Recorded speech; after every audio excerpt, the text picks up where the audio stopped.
My son looked at a room full of investors in Seattle and said, "My dad wouldn't understand this business stuff." I was sitting 12 feet away, wearing a faded navy flannel and holding burnt conference coffee that cost $7 and somehow still tasted free. Funny thing about life sometimes, the people who built the road are the ones nobody notices driving on it. 3 hours later, Connor Griffin lost the biggest deal of his career. And he still didn't understand why. Before we get into this, tell me down below, what country are you watching from, and what time is it where you are right now? I always love seeing where people are joining from. And if you enjoy real stories about family hard lessons and quiet moments that change everything, consider subscribing. Now stay with me here, because this started long before Seattle. People see an old man driving an old truck, and they build a story in their heads. You know that look people get, that polite smile that says, "I already figured you out." At 68 years old, I had learned not to fight it. My name is Nova Griffin. I lived alone in Boise, Idaho, in a quiet neighborhood off West State Street, where people still waved when they drove past, and where Saturday mornings smelled like fresh-cut grass and somebody burning bacon 2 houses over. My house wasn't impressive. Small, single-story place. White paint fading near the garage. Wind chimes my wife bought 15 years ago, still hanging by the porch. I kept meaning to replace them. Never did. Funny how grief works. Sometimes you keep broken things because fixing them feels like letting go. My truck sat in the driveway every morning. A 1998 Ford Ranger XLT, silver blue. Driver's side seat pat-tuned with duct tape. The air conditioning worked only when it felt emotionally available. Russ Bennett used to say, "My truck survived 3 presidents, 2 recessions, and at least 1 mechanical death that God personally reversed." Russ had been my best friend since 1983, 67 years old. Former systems engineer. Bad knees. Terrible golf swing. Professional level sarcasm. Every Tuesday and Friday morning, at exactly 7:15, we met at Maggie's Diner. Not because the food was extraordinary, because routine becomes important when enough people leave your life. Nova Maggie yelled across the diner that Tuesday morning, "You want your usual?" "Depends," I said. "Did inflation hit eggs again?" "Not yet." "Then yes." Russ sat in our booth, already drinking black coffee. "No truck trouble?" he asked. "Truck's fine. You're late. 17 seconds. Character decline. Age discrimination. Truth." That was Russ. We'd argue about meaningless things for 40 minutes, like 2 retired idiots trying to out-stubborn each other. And somehow, that kept life normal. "Connor call," Russ asked. I took a sip of coffee. "Yesterday. And he wants me in Seattle." Russ leaned back. Business thing. Business thing. He finally making money, I think so." "You think so?" He talks fast now. "That usually means money or debt. Or both." Russ laughed. I smiled. My son Connor Griffin lived in Seattle. 39, CEO, founder. Or at least that's how people introduced him. Connor always had ambition, even when he was little. When he was 11, he sold baseball cards to neighborhood kids for double what he paid. When he was 13, he convinced 3 friends to mow lawns while he managed operations, charged homeowners $60, paid his friends $15, kept $15. Kid discovered middle management before puberty. Margaret used to laugh about it. My wife, Maggie. She used to sit at our kitchen table drinking chamomile tea and say, "That boy's going to own something one day." "He already acts like he owns me," I'd tell her. Connor got his drive from somewhere. People assumed me. Truth was, he got a lot of it from her. Margaret Griffin wasn't loud, wasn't flashy, but that woman could stare at you quietly for 10 seconds and make you reconsider every bad decision you'd ever made. She'd been gone 8 years. Pancreatic cancer. Fast. Cruel. The kind of thing that divides your life into before and after. Pay attention to this next part.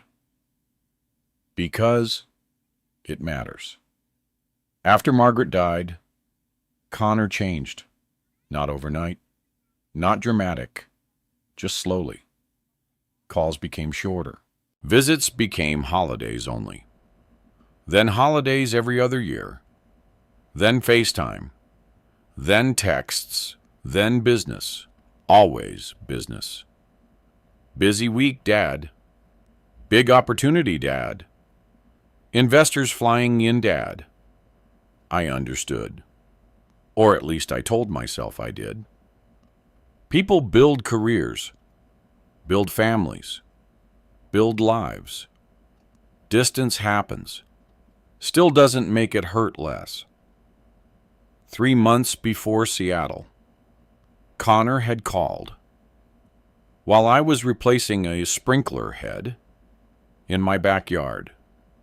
"Dad, Connor, you busy?" "Fighting. Irrigation equipment. Winning. Not currently." Small laugh. Quick. Distracted. "Dad, listen," he said. "We've got something big coming." "Oh yeah, very big." "What kind of big potential? Expansion big." "Good. Seattle investors." "Good. National growth." "Really good." Then silence. Small silence. Important silence. "You should come visit." "Seattle." "Yeah? Everything okay?" "Yeah." "Why now?" "Just thought you'd like seeing things." Things. "Our company, our office, our operation." I smiled. "Showing off, no." "Yes, maybe." "Okay, okay. Really, really." "Good." "Connor." "Yeah, proud of you." Pause. "Thanks, Dad." Small words, heavy words. That call happened 3 weeks before Seattle.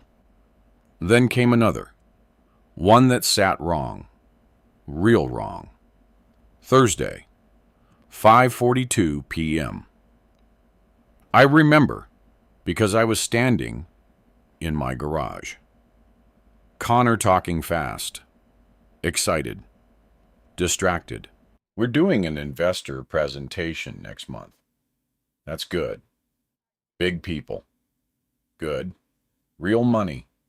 "Still good." "Would be nice having family there." "Happy to come." "You can just relax." "Yeah." Connor. "Yeah." "Why do I feel like there's a warning coming?" "No warning." Connor. "Dad." "What just?" "Don't feel weird if business conversations get technical." Silence. Short silence. Dangerous silence. You think I'll get bored? I asked. No. Confused. No. You know I can hear words right. Dad, that's not what I meant. Then what did you mean? You know, no. You wouldn't really understand this world. There it was. Quiet. Simple. Clean. Like someone slipping a knife between ribs, politely. I said nothing. Not because it didn't hurt.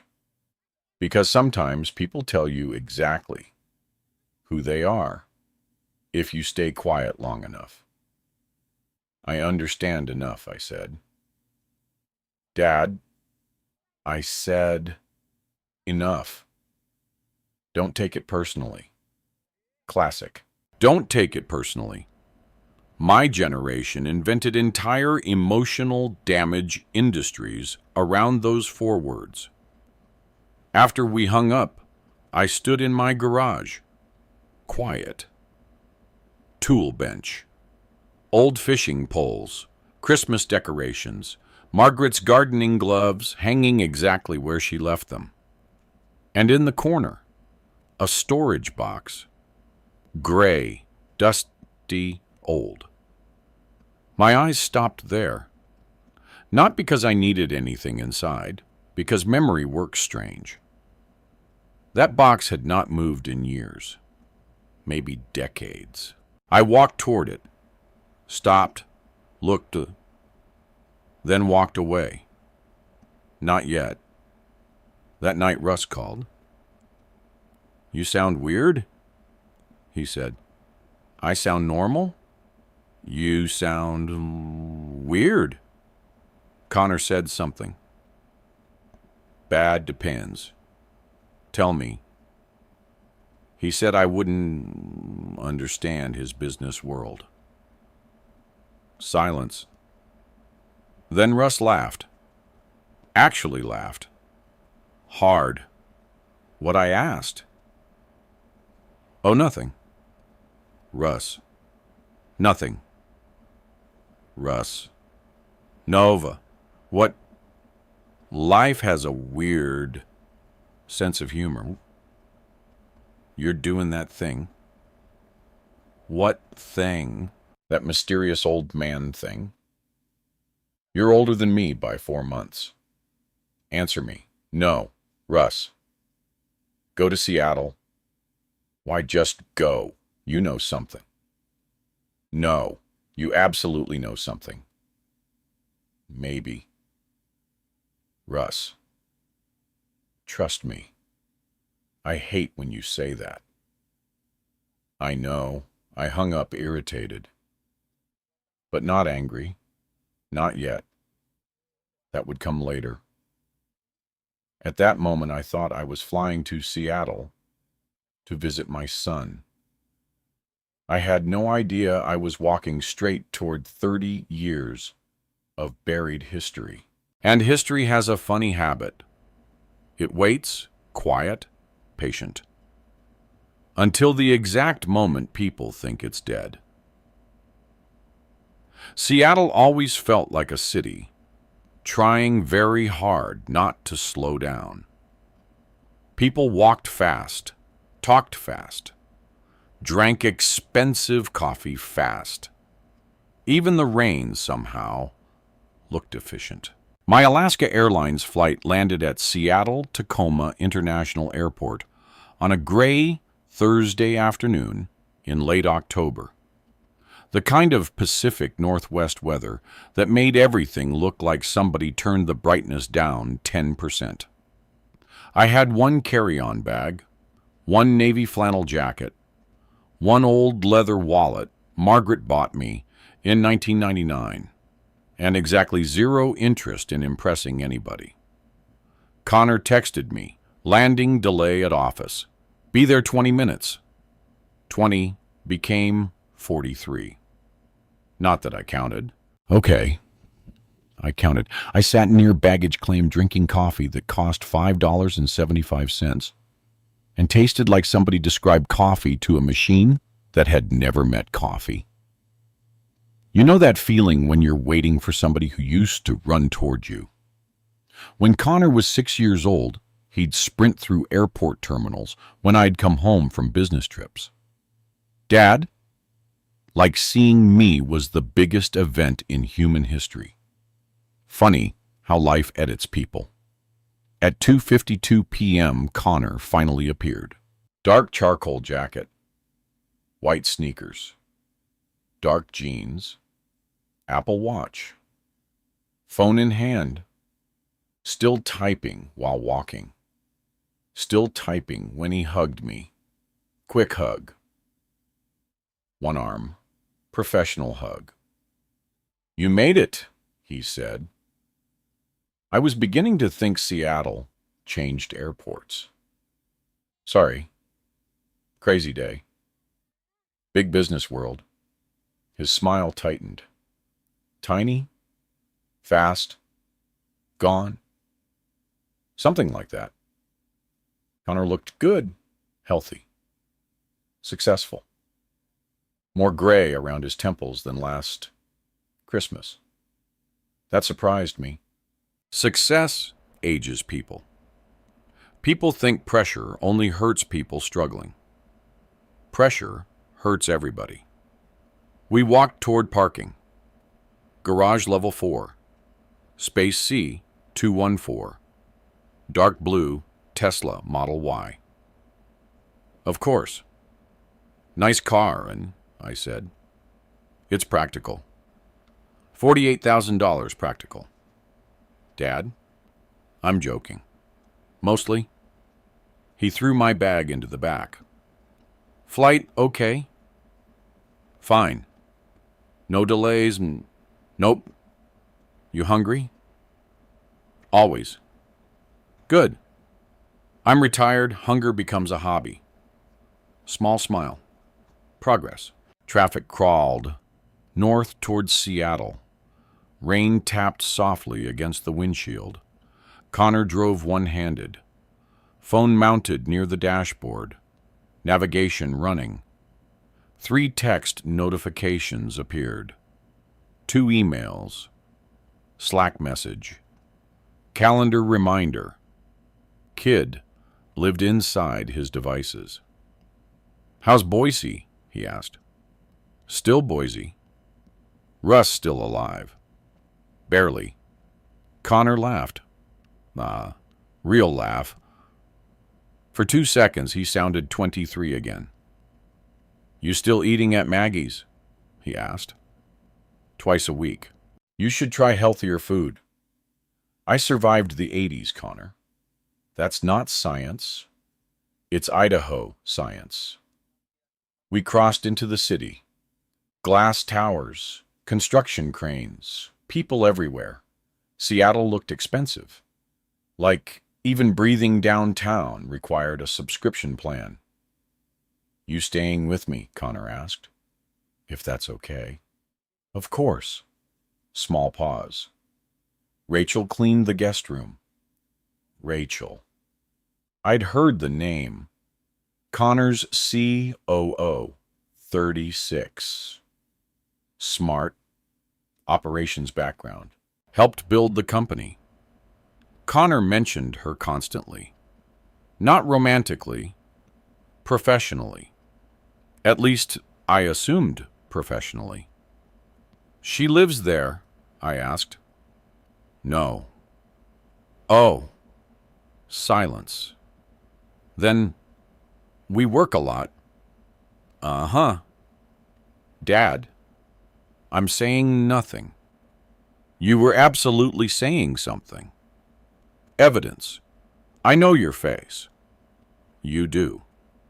Unfortunately. Good. Small moments matter. You need those moments later. Trust me. We reached South Lake Union around 4:10 p.m. Connor pointed toward a sleek glass building, 7 stories, modern, minimalist. The kind of office building where chairs probably cost more than my truck. That's us, Connor said. I looked up, across the front. Nexus Flow Logistics. Clean, sharp, professional. Connor parked. Employees moved in and out.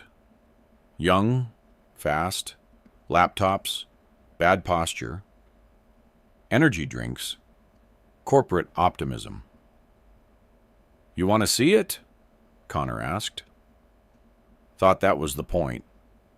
We stepped inside.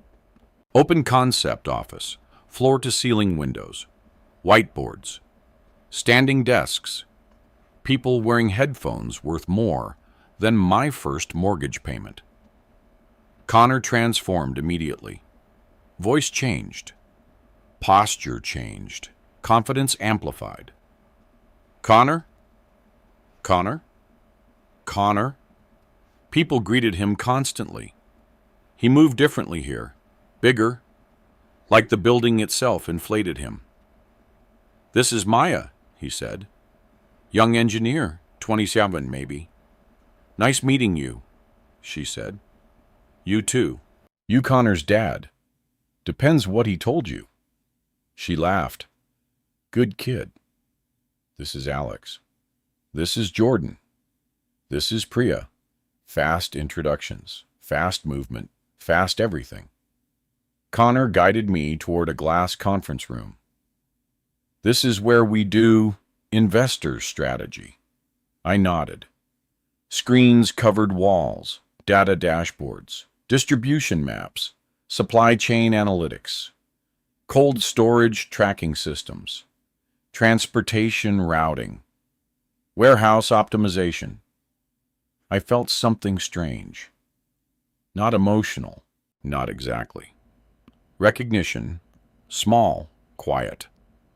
Like hearing a song from high school, playing softly in a grocery store. As Connor kept talking. Predictive inventory modeling. Regional distribution optimization. Temperature integrity monitoring. Real-time cold chain compliance. Then I saw it. One diagram, projected onto a screen. Simple flow structure. Distribution logic. Tracking sequence. System layering. My stomach tightened. Just slightly. Not enough for Connor to notice, but enough. Stay with me here. Because this matters. Very few people understand cold chain logistics. It's not glamorous. Nobody makes movies about refrigerated transportation software. Nobody says, "You know what's exciting? Produce distribution compliance." But if food moves safely across America, somebody built systems making that possible. I stared at the screen. Warehouse input architecture, transport verification layering, data integrity checkpoints. Familiar. Too familiar. Connor noticed me looking. "Pretty cool, right?" he said. "Yeah. Whole platform's proprietary." "Really?" "Built internally." "Internally?" "From scratch." "From scratch." Those words landed differently. I walked closer. Screen still visible. Diagram labels. Flow sequence. Structure. My eyes moved lower, toward file naming conventions. Project references. Version identifiers. Small things. Easy things to miss. People underestimate old men. We notice details. Years teach you that. I leaned slightly, read again, then again. My heartbeat changed. Not fear, recognition, deep recognition. Like finding your handwriting inside someone else's notebook. Connor kept talking. Numbers, growth projections, expansion, national scale, future plans. I barely heard him. Because on that screen, Buried inside system documentation was a naming structure nobody should still be using. Nobody, except people connected to something very old, very specific, very buried. Nova, Connor's voice. What? You okay? Yeah. You look weird. Do I? Yeah. Probably old age. Dad? I'm kidding. Mostly. Connor glanced toward the screen. Cool system, right? Very cool. You understand any of it? There it was, not cruel, not intentionally. Worse, dismissive, casual. Like he'd already decided the answer. I smiled. Small, controlled. You'd be surprised what old people understand, I said. Connor laughed. Friendly, careless. Sure. Then his phone buzzed. Sorry, he said. Need this. He stepped away. I stood alone, looking at that screen, looking at something impossible, something buried, something forgotten. Or maybe not forgotten. Maybe reused. Maybe borrowed. Maybe stolen. No, too early, too soon. But something wasn't right. And deep down deep, where instinct lives, I knew. The business trip had just become something else. Because 20 feet away, projected onto a glass conference wall, was a ghost from 30 years ago. And ghosts don't appear by accident.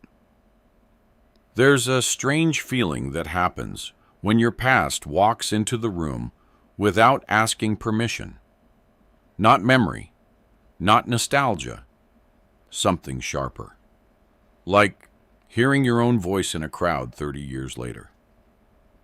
Connor was still across the office talking to two people in finance when I looked back at that screen. The diagram disappeared. Different slide now. Revenue projections, expansion targets, forecast numbers. Clean, modern, professional. But my pulse hadn't settled. Because I knew what I saw. And I knew exactly where it came from. The problem was Connor didn't. Dad, I turned. Rachel Carter. Connor's COO. 36. Brown blazer. Black jeans. Practical shoes. No corporate performance smile. That stood out. People in business learn fake smiling early. Rachel hadn't mastered it yet. Good sign. You okay? She asked. Why does everybody keep asking me that? Connor said you looked weird. Your CEO says a lot of things. She smiled. Small, controlled. He does. You work with him every day. 5 years. You deserve hazard pay. That earned an actual laugh. Connor warned me, she said, about dad jokes. Those aren't jokes. No. They're public service announcements. Dangerous confidence for someone wearing New Balance shoes. You leave these shoes alone. Fair enough. Good kid, observant, sharp eyes. People underestimate sharp, quiet people. Big mistake. You built this with Connor, I asked. Most of operations. Long hours. Very. You like it most days. Not today. Rachel leaned lightly against the conference room doorway. You ever build something that becomes bigger than what you imagined? I looked at her long enough to notice something. Exhaustion. Not physical. Ethical. Important difference. Yeah, I said quietly. I have. Connor appeared again. Ready, he said. For dinner? What time is it? 6:15? People eat dinner at 6:15 here, Seattle does. Seattle sounds exhausting. Connor rolled his eyes. Come on. Rain hit harder outside. Pacific Northwest rain had commitment issues. Never dramatic enough to matter. Never weak enough to ignore. Connor drove toward Capitol Hill. Friday traffic, brake lights, gray sky, too many Teslas. Where are we going? I asked. Somewhere good. Expensive, Dad. I'm preparing emotionally. It's not that expensive. 20 minutes later, we parked. The Pink Door, Italian restaurant. Warm lights, crowded. Good smell. Connor had picked well. I'll give him that. We sat near the window. Rachel joined. Apparently, dinners weren't optional around here. Menus arrived. I ordered lasagna. Connor ordered salmon. Rachel ordered pasta. Dad still eats like it's 1987, Connor said. 1987 worked. Your cholesterol disagrees. My cholesterol minds its business. You should eat healthier. Connor. Yeah. You sleep 4 hours a night and drink caffeine like you're sponsored by espresso. Rachel almost choked, laughing. Okay, Connor said. Fair. Small moments. Tiny moments. Families survive on tiny moments. Red arrived. Conversation moved. Expansion plans, growth. Hiring. National distribution. Connor talked fast. Faster than Boise. Faster than normal. Like momentum itself lived inside him. We're scaling aggressively, Connor said. Arizona next. Colorado after. Possibly Midwest expansion next year. Good, I said. Cold chain logistics is changing. Completely, Connor said. Rachel said nothing. Interesting. We built something different, Connor continued. Old systems don't work anymore. Old systems? I asked. Legacy infrastructure. Examples, traditional compliance models. Manual verification. Static route optimization.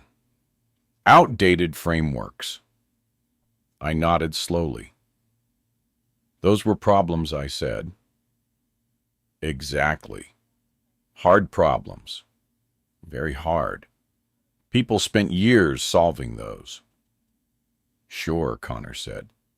Before modern technology. Rachel looked down.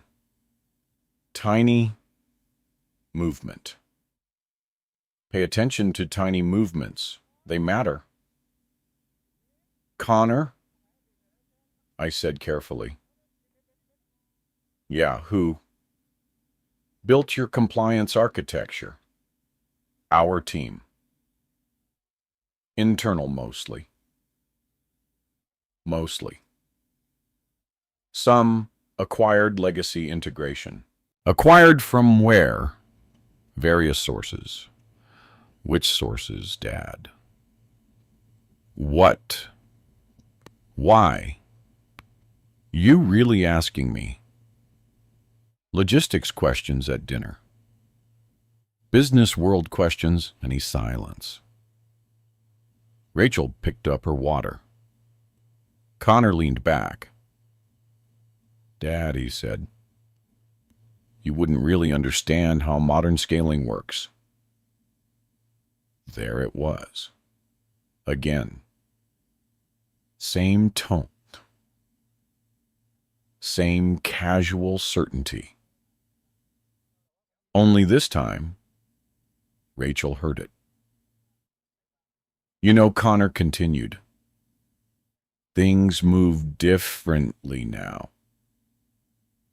Faster. Markets change. Technology changes. Everything changes. Not everything I said quietly. Most things, not fundamentals. Dad, stay with me here. Connor sighed. Danger sign. I recognized that sigh. Age 12. Age 6. Age 21. Connor sighed exactly the same way when he thought someone older was slowing him down. You think business now works differently than before? I asked.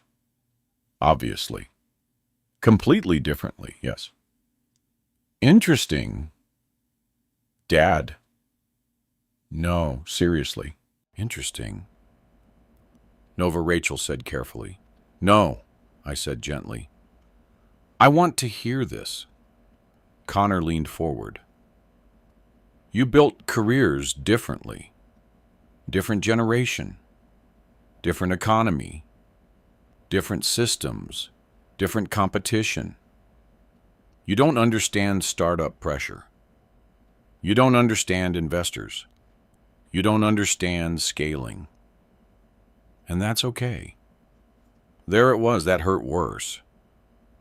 Not because he insulted me, because he believed it. Completely. Honestly. People can survive cruelty easier than certainty. Okay, I said quietly. Connor relaxed. Thought conversation ended. Wrong. Humor me, I said. Okay, temperature integrity failures. Why in logistics? What about them? Most vulnerable point. Connor blinked. Transit handoff. Not always. Usually. Not always. Rachel looked up. Interesting. Regional cold storage integrity. I asked. Depends. On data architecture. Which architecture, Dad? Just curious. Predictive monitoring. Old monitoring failed because of technology limitations. Partly. Connor exhaled. You testing me? No. You are. No, you absolutely are. Connor. What? I asked. 3 questions. Rachel stared quietly. Very quietly. Connor shifted. Tiny shift. But I noticed. You know this stuff? Rachel asked softly. Connor answered before I could. Dad used to work operations years ago. Operations? Interesting. 30 years reduced to one word. Operations. Like calling NASA some airplane stuff. Something like that, I said. Dinner changed after that. Subtle. Not dramatic. Connor got quieter. Rachel got quieter too. Rain hit windows. Plates cleared. Check arrived. Connor paid. Corporate card. Of course. Outside the restaurant, cold air hit hard. Seattle cold. Wet cold. Different from Idaho cold. Big day tomorrow, Connor said. Investor prep. Long hours. Need anything tonight? Sleep, I said. That's all. Connor nodded. Rachel headed toward her car, then stopped, turned, looked at me. You really worked logistics? She asked. Long time ago. What kind? Complicated kind. She smiled slightly. Good night, Nova. Night. Connor drove us home. Quiet. Music low. Traffic slow. Something sat wrong now. Not session. Not yet. Something deeper. Like hearing a familiar melody underneath another song. Connor pulled into his townhouse driveway around 9:40 p.m. Modern place. Clean lines. Minimal furniture. Expensive coffee machine. No personality. Successful people sometimes build houses that look like hotels. You good? Connor asked. Yep. Need anything? No. Breakfast tomorrow? Sure. 8-8.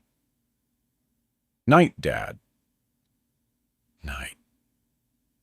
I walked toward the guest room, past his office.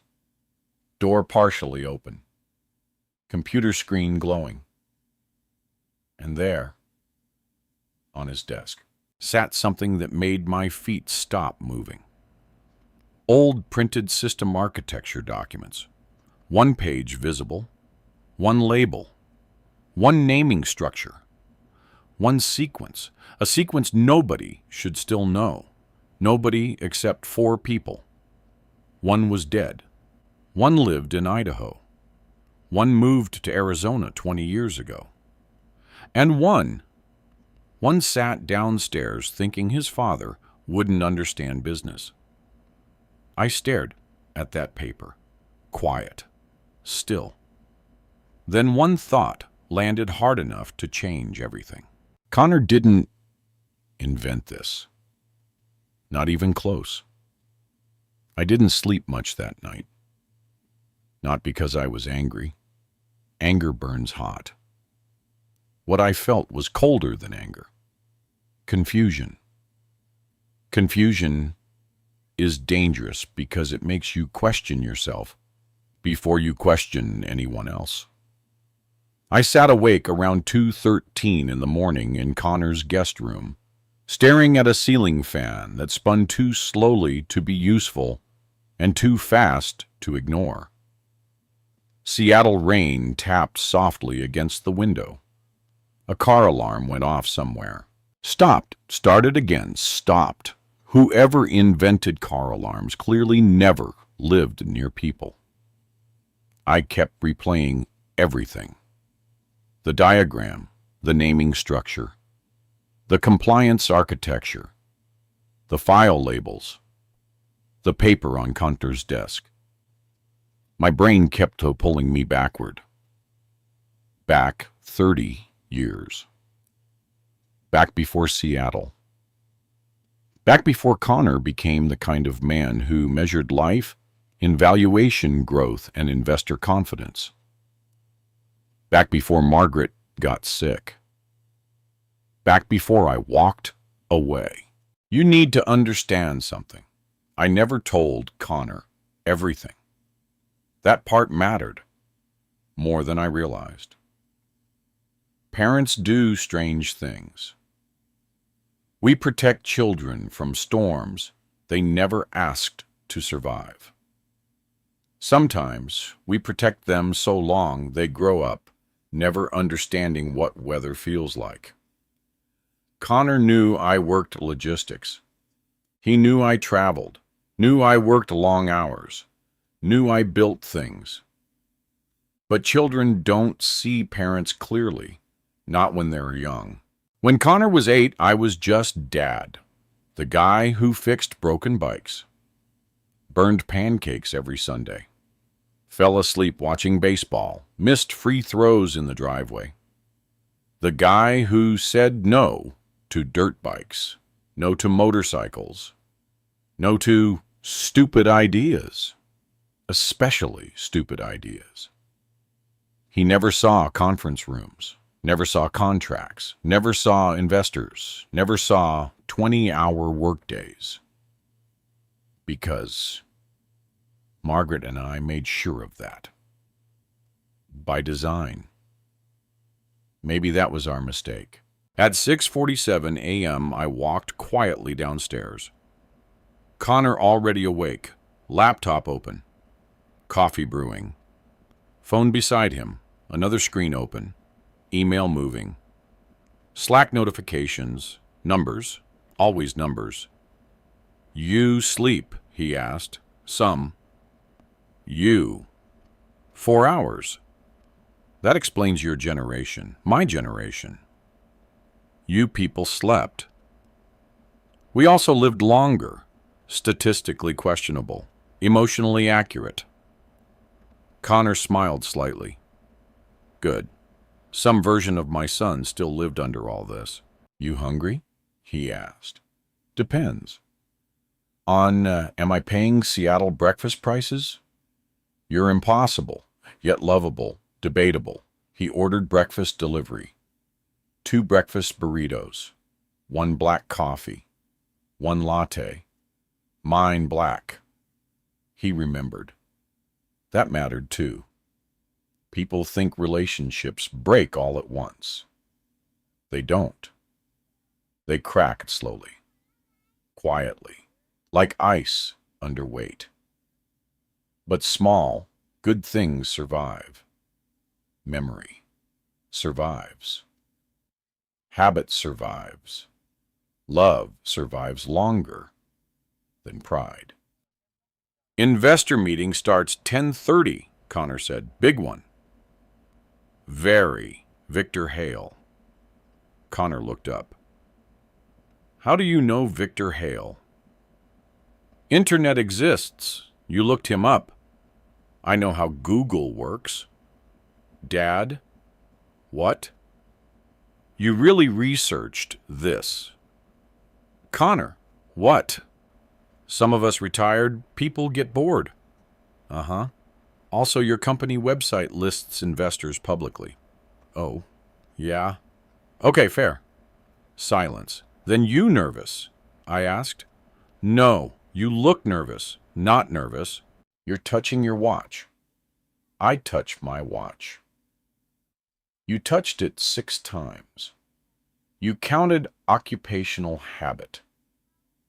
What occupation? There it was. Accidental, simple, normal, but it landed. What occupation? He said again. I looked at him. Really looked. My son, 39, CEO, smart, driven, tired.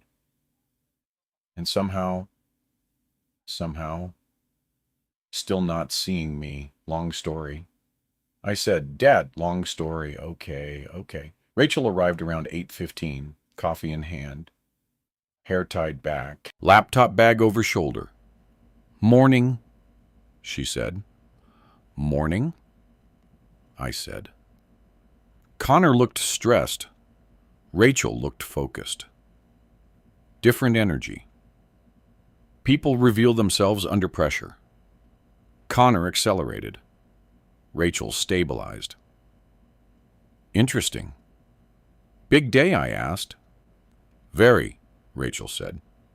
Victor Hale doesn't waste meetings. Meaning. If this goes well, Connor stepped in. National expansion. Series growth. Distribution partnerships. Big numbers. Big pressure, Rachel corrected. Connor exhaled. Tiny annoyance. Again. Tiny things. Pay attention. Dad, Connor said, you can sit in if you want. Investor meeting. Yeah. You sure? Sure. Thought I wouldn't understand. Connor rubbed his forehead. We're doing this again. No, you took that wrong. Did I? Yes. Okay, Rachel said nothing. But I noticed. Again, sharp people say less. Around 9:40 we left. Rain again. Seattle had one weather setting. Depressed mist, Connor drove. Rachel reviewed notes. Investor briefing open. Numbers moving. Margins, forecasts, distribution projections. Then something, one slide, fast, brief, but enough. I saw a label. One system identifier. Hidden near bottom corner. MGT compliance layer. My hand tightened slightly. Margaret Griffin trace, layer. Nobody knew that. Nobody. Except 4 people. Me, Russ, one engineer in Arizona. And no, Impossible. Stay with me here, because this next part matters. Back in 1994, Russ and I built something unusual. Cold chain logistics systems existed. Kind of. Badly. Food transportation compliance was fragmented. Disconnected. Regional. Messy. We built something better. Data verification architecture. Transport tracking. Temperature integrity. Validation. Cross-point failure monitoring. And Margaret, my wife, found a flaw. Not technical. Human. She said people lie. Russ laughed. I laughed. Margaret didn't. People will skip procedures, she said. They'll cut corners. They'll fake compliance. Build around human shortcuts. We did. As a joke, Russ labeled one verification layer MGT, Margaret Griffin Trace. Internal only. Never public. Never external. Nobody knew. Nobody except us. My chest felt strange. Not panic. Worse. Recognition. Connor kept driving. Talking. Forecasts. Margins. Victor Hale. Growth. Words moved around me, but my mind stayed frozen. MGT. No. Impossible. Unless. No. No. Nova Rachel. You okay? Yeah, you sure? Yeah. Connor glanced over. You look pale. Seattle weather. Dad. I'm fine. Lie. Not fine. Not even close. Victor Hale's office occupied the top floors of a building overlooking Elliott Bay. Glass, steel, money, the kind of place that smelled expensive somehow. Reception area, modern furniture, abstract art nobody understood. Water dispenser shaped like sculpture. We waited. Connor paced. Watch touch. Phone check. Watch touch. Phone check. Rachel reviewed notes. Calm, professional. Victor Hale entered exactly at 10:29. 58. Gray suit, sharp eyes, controlled smile. Connor. Victor, handshake. Rachel introduced. Then Connor turned. This is my dad, he said. Victor extended his hand. Pleasure. Likewise. Retired, Victor asked. Mostly. What did you do? Small pause. Connor answered. Operations stuff. Operation stuff. There it was again. Victor nodded, politely. Good honest work, he said. Very, I said quietly. Connor didn't notice. Rachel did. Always Rachel. Meeting began. Slides, forecasts, data, expansion, scale. Everything looked polished, professional, impressive. Until slide 14. Architecture overview. System integration. Compliance structure. And there clear, visible, impossible, MGT layer, public, operational, embedded. Not coincidence, not inspiration, not similarity. Mine, ours, Margaret's. Connor stood confidently, explaining infrastructure he believed belonged entirely to Nexus Flow. Victor Hale nodded. Interested. Impressed. Connor smiled. Pride. Confidence. Momentum. My son had built something successful. That part was real. But buried underneath success, buried where nobody thought to look, lived a truth Connor never knew. And for the very first time, I realized something terrifying. Maybe Connor wasn't lying. Maybe Connor genuinely believed it belonged to him. And somehow, that hurt even worse. There are moments in life where you realize anger would actually feel easier. Anger gives you direction. Anger tells you where to point yourself. Confusion just sits there. Heavy, quiet, complicated. Victor Hale's conference room overlooked Elliott Bay. Gray water, gray sky, gray boats moving slowly through gray weather. Seattle really commits to a theme. Connor stood near the presentation screen talking growth projections, national expansion, enterprise partnerships, scaling infrastructure, words investors love, words that sound expensive. Victor Hale sat perfectly still. That bothered me. People who move less usually notice more. Rachel sat beside Connor, laptop open, notes organized. 3 color-coded tabs: yellow, blue, red. Margaret used color tabs. Funny thing to notice. Funny thing to hurt. Connor clicked another slide. Forecast growth. Revenue projections. System efficiency.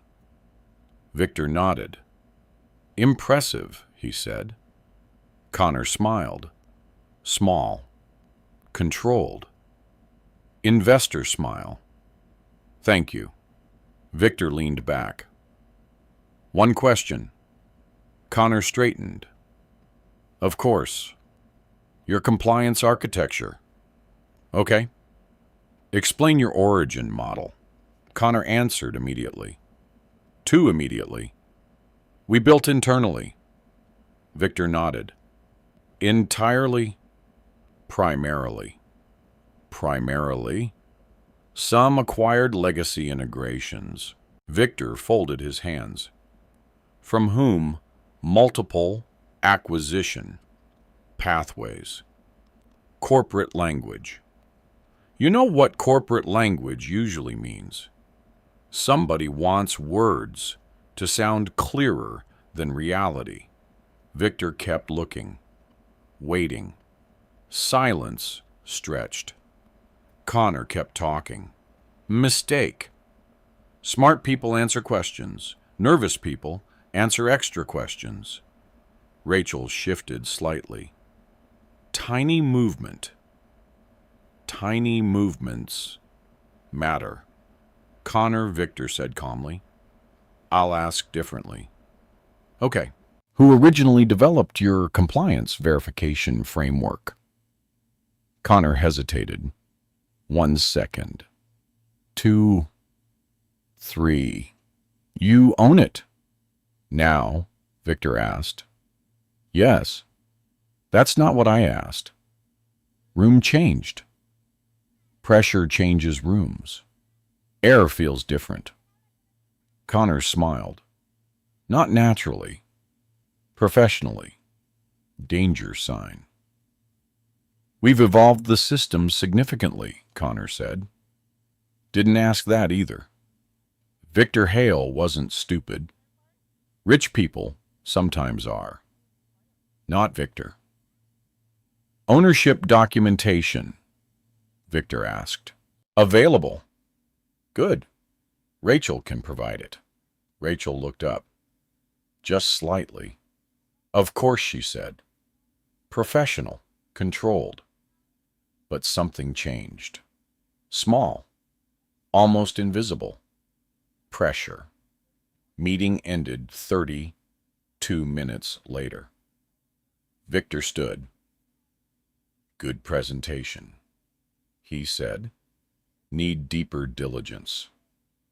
Connor nodded. Absolutely. We'll send requests. Looking forward to it. Handshake. Professional smiles. Doors closed.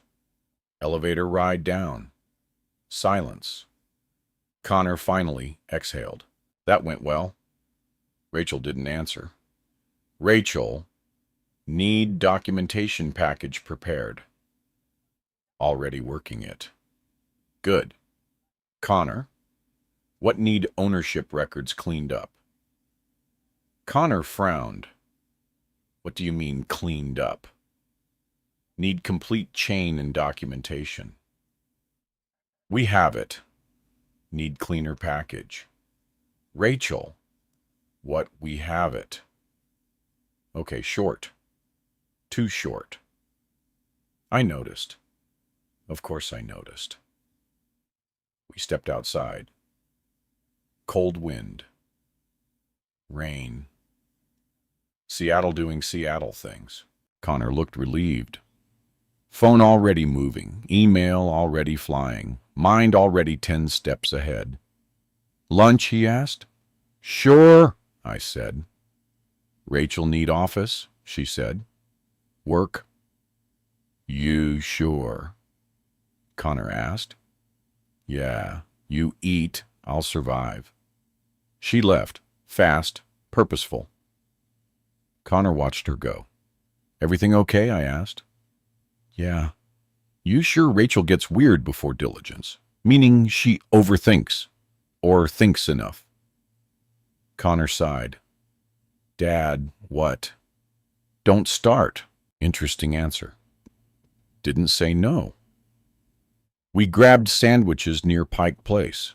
Small deli, crowded, tourists, coffee smell, rain jackets everywhere. Seattle dress code. Connor looked tired now, less polished, more human. Good. Humans tell truth easier than executives. You really think Victor liked it? He asked. You nervous, number Connor? Little? Good. Good. Means you care. He leaned back. You know what's weird? I still feel like I'm chasing something. Everybody chases something. Not like this. Like what? Like proving something.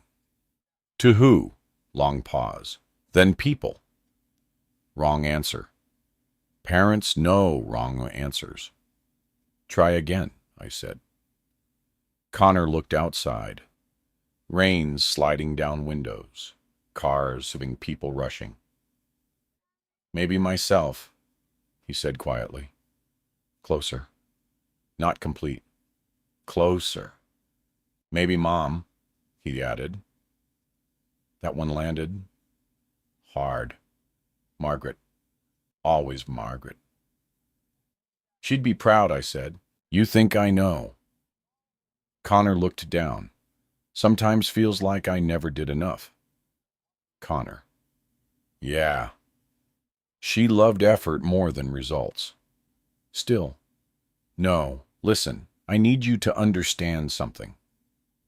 He looked at me.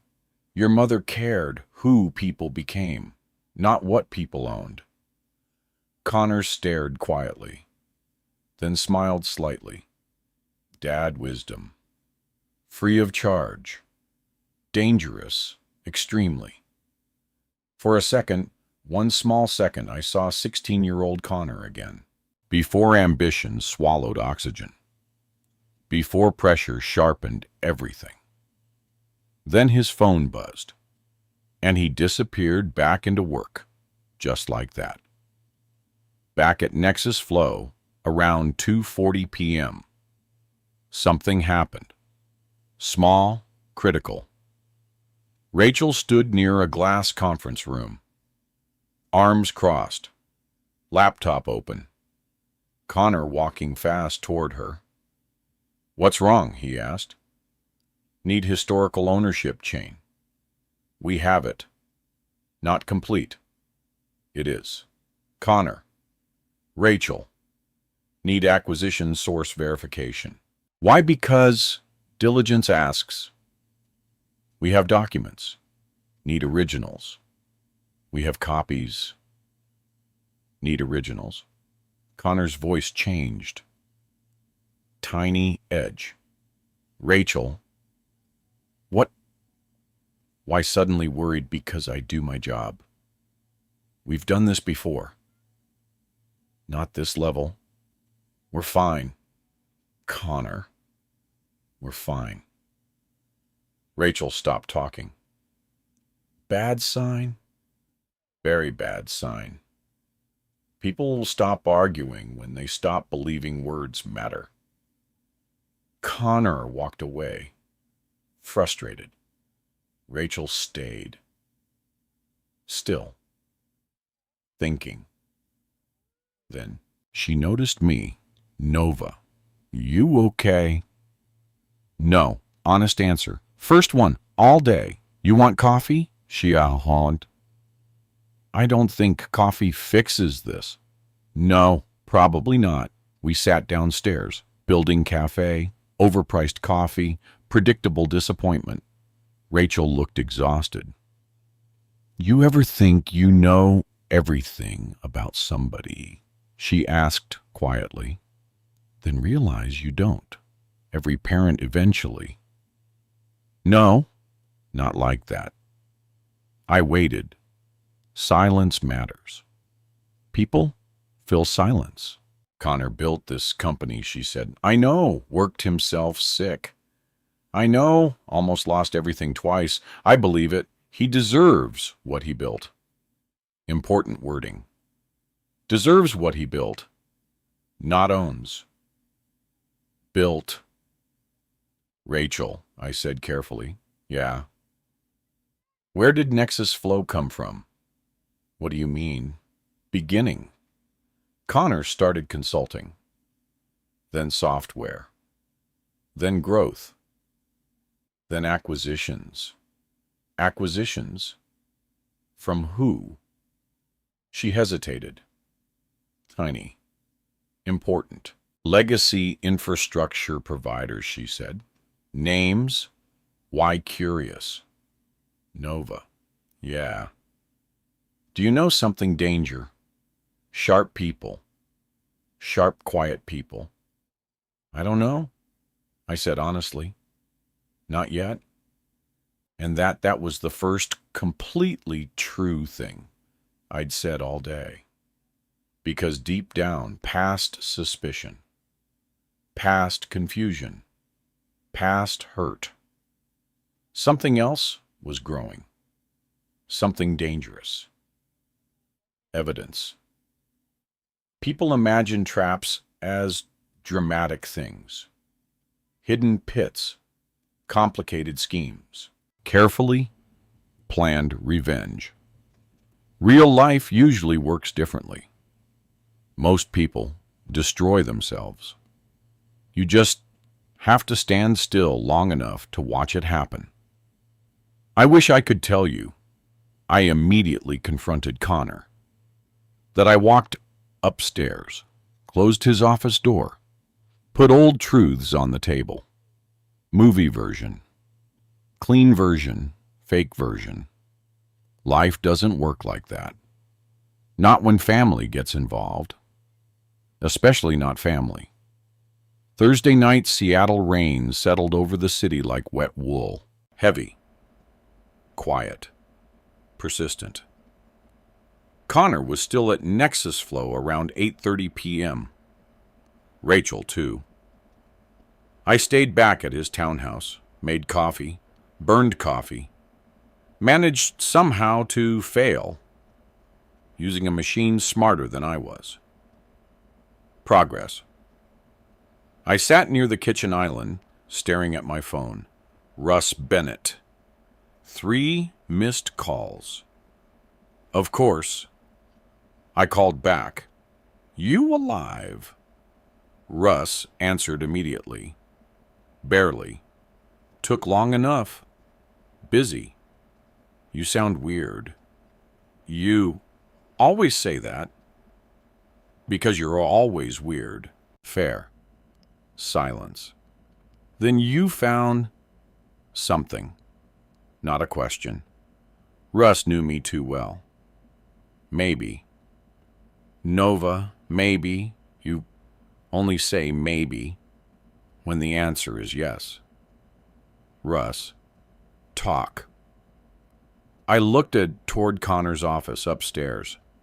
Dark, quiet. Rain tapping windows. Then finally, I told him. Everything. The architecture. The compliance layer. MGT. The naming structures. The documentation. Silence. Long silence. Russ. Yeah. You there? Yeah, you breathing barely. Russ. Tell me exactly what naming structure you saw. I did. Every detail. Slowly. Twice. Silence again. Then no, Russ said quietly. That's what I thought. No, Russ. No, Nova. Impossible. Exactly. No, Russ. No. Something changed in his voice. Not surprise. Recognition. Danger. You remember Denver? He asked. 1997. Yeah. Yes. Remember legal transfer package. My stomach tightened. Very slowly. Very quietly. Russ. Remember, yeah. Say it.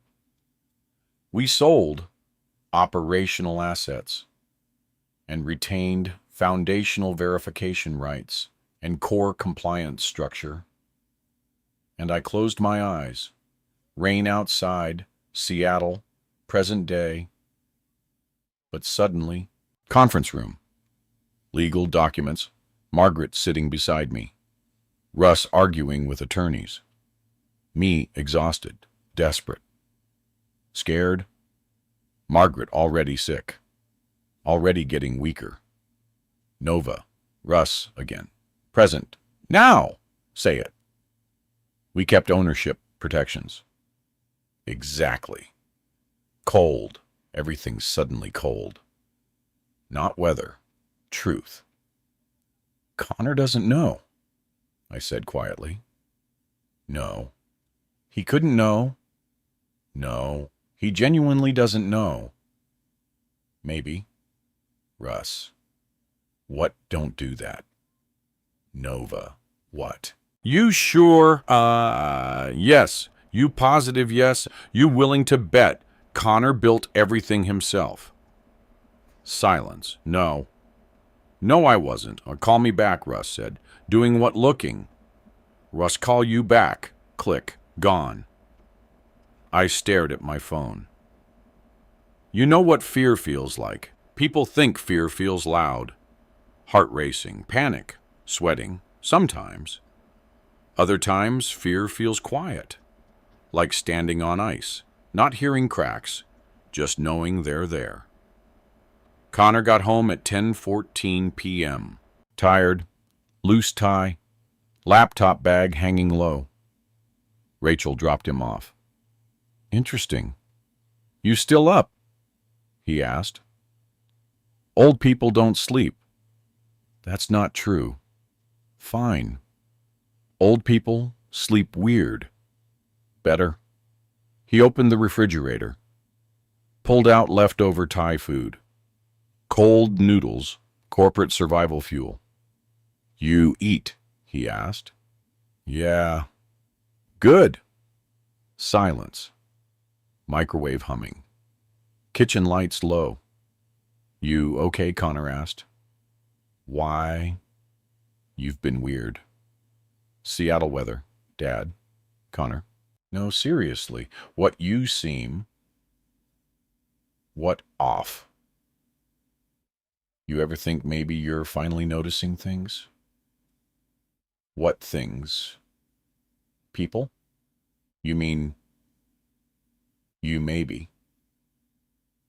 Microwave beeped. Saved him. Interesting. Investor follow-up tomorrow, he said. Victor Hale? Yeah. Good. Good if diligence goes smooth. Well, it should. Important word, not will. Should. Connor. Yeah, who handled your acquisition chain, Rachel? Mostly lawyers, too, said counsel. Yeah. Why curious? Dad, what you ask weird questions. Age, no. Experience, maybe. He sat across from me, eating cold noodles, looking tired, more tired than yesterday. Pressure showing.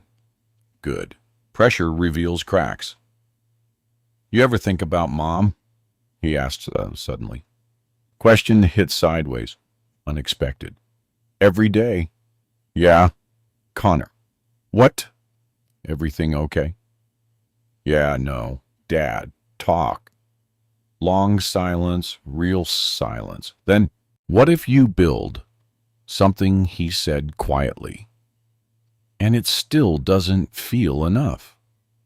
There it was finally. Human Connor, not CEO Connor, not presentation Connor. My son, enough for who, I asked. I don't know. Yes, you do. No. Yes. Silence, then quietly. Maybe me. Closer. Maybe Mom. There she was again. Margaret. Always. Margaret. You know what your mother used to say, I asked. What success doesn't fix insecurity? Connor smiled slightly. That sounds like Mom. Because it is. You miss her every day. Me too. Quiet, heavy, human. And for one dangerous second, one terrible, dangerous second, I almost told him everything. Almost. Then my phone buzzed. Russ. Text message. 3 words. Found something. Call. My stomach dropped. Need this, I said. Connor nodded. Night, Dad. Night. I stepped outside. Rain cold. Street quiet. Called Russ. He answered immediately. You sitting down? He asked. No. Sit. I hate when people say that. Sit down. I sat. Front porch. Cold wood. Rain smell. Streetlight reflecting on wet pavement. Talk, I said. I found acquisition records. Okay. No. Russ. Connor's company didn't build this from scratch. No. No, you don't. Silence. Then Nexus. Flow acquired pieces. Legacy infrastructure. Regional providers. Bankrupt holdings. Old software assets layer by layer. Okay, Nova, what? One acquisition. Silence. My hand tightened. One acquisition connected back to us. Everything stopped. Rain, wind, thought, everything. No, I said quietly. Yes. Russ, Nova. No. Company called North River Transit Systems. Memory hit instantly. North River. Regional logistics partner. Failed in 2004. Asset sale. Fragmented ownership. Pieces scattered. Connor bought fragments, Russ said. He inherited pieces. He may not know. He may honestly not know. I closed my eyes. Porch light above me. Seattle rain. Cold air. And suddenly everything changed. Connor didn't steal it. Not exactly. Worse. Much worse. Because if Connor didn't know, then someone else did. Somebody somewhere had quietly built a fortune on top of forgotten bones. Nova Griffin said quietly. Yeah. You still there? Yeah. You okay? No. Good. What means you're thinking? I sat there another 20 minutes after we hung up. Rain falling. Street empty. Past colliding with present. Connor thought he built everything. Maybe he believed it. Rachel suspected something. Victor Hale wanted proof. And somewhere inside 30 years of paperwork lived the truth. Truth doesn't disappear. It waits, patient, quiet, until greed moves too fast. And greed was starting to move very fast. Phantom. Greed does something dangerous to smart people. It convinces them that moving faster means moving better. Connor Griffin had always been smart. That wasn't the problem. The problem was that success had taught him speed. Speed closes deals. Speed wins markets. Speed impresses investors. But speed also skips steps. And skipped with steps leave footprints. Friday morning started at 5:41 a.m. I know because Seattle rain woke me up again. At this point, I was beginning to think clouds followed Seattle residents home out of professional commitment. I sat at Connor's kitchen counter wearing my old navy flannel. Black coffee, no sugar. Margaret used to say, coffee should either wake you up or apologize. Connor's expensive coffee machine somehow did neither. My phone buzzed. Russ, of course. Found more. Call when alone. Good morning to me. Connor came downstairs around 6:28. Dark circles under his eyes. Phone already in his hand. People don't realize exhaustion changes posture before it changes faces. Connor moved differently now. Sharper, faster, more pressure. You sleep, he asked. Badly. Seattle. Your guest mattress. It's memory foam. Memory should forget faster. Dad. Connor. Small smile. Still there? Good. Victor wants documentation package by noon, he said. Ownership chain. Historical records. Compliance verification. Fun stuff. Sounds exciting? Not really. You know what sounds exciting at 68? What canceling plans? Connor laughed. Real laugh. Not CEO laugh. Good. Human Connor still existed. Barely, but existed. Rachel arrived at 7:05, earlier than usual. Laptop bag, coffee, hair tied back tighter than yesterday. People tighten things when stress grows. Tie knots. Schedules. Control. Morning, she said. Morning, I answered. Connor noticed immediately. You okay, fine? No, you're not.